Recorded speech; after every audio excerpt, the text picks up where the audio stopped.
দর্শক আসসালামু আলাইকুম, ক্রাইম টিভি ৭২-এ আপনাদের সবাইকে স্বাগতম। সাথে আছি আমি মিষ্টি রহমান।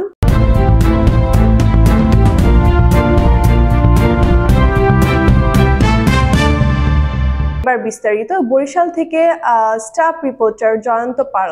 পিরোজপুর নেসারাবাদ ১০০ পিস ইয়াবা সহ টিকটকার রাবেয়া আক্তার, সাথী ও তার সহযোগী সাইফুল ইসলাম শাওন মাঝিকে গ্রেফতার। শুক্রবার ২৯শে নভেম্বর সন্ধ্যার সময় উপজেলা জলাবাড়ি ইউনিয়নে পারকাঠি বাজারের ইয়াবা বিক্রির সময় তাদের গ্রেফতার করা হয়।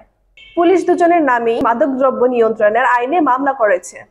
শনিবার ৩০ নভেম্বর সকালে তাদের আদালতে নেওয়া হয়েছে।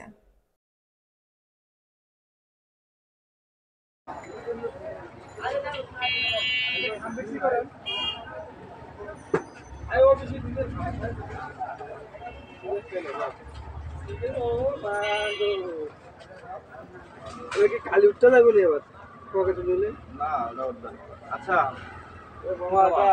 লাল চা খাওয়া কি খাবো অফিসে যেতে বাতি ক্রাইম টিভি ৭২-এর সাথে থাকার জন্য আপনাদের সবাইকে ধন্যবাদ।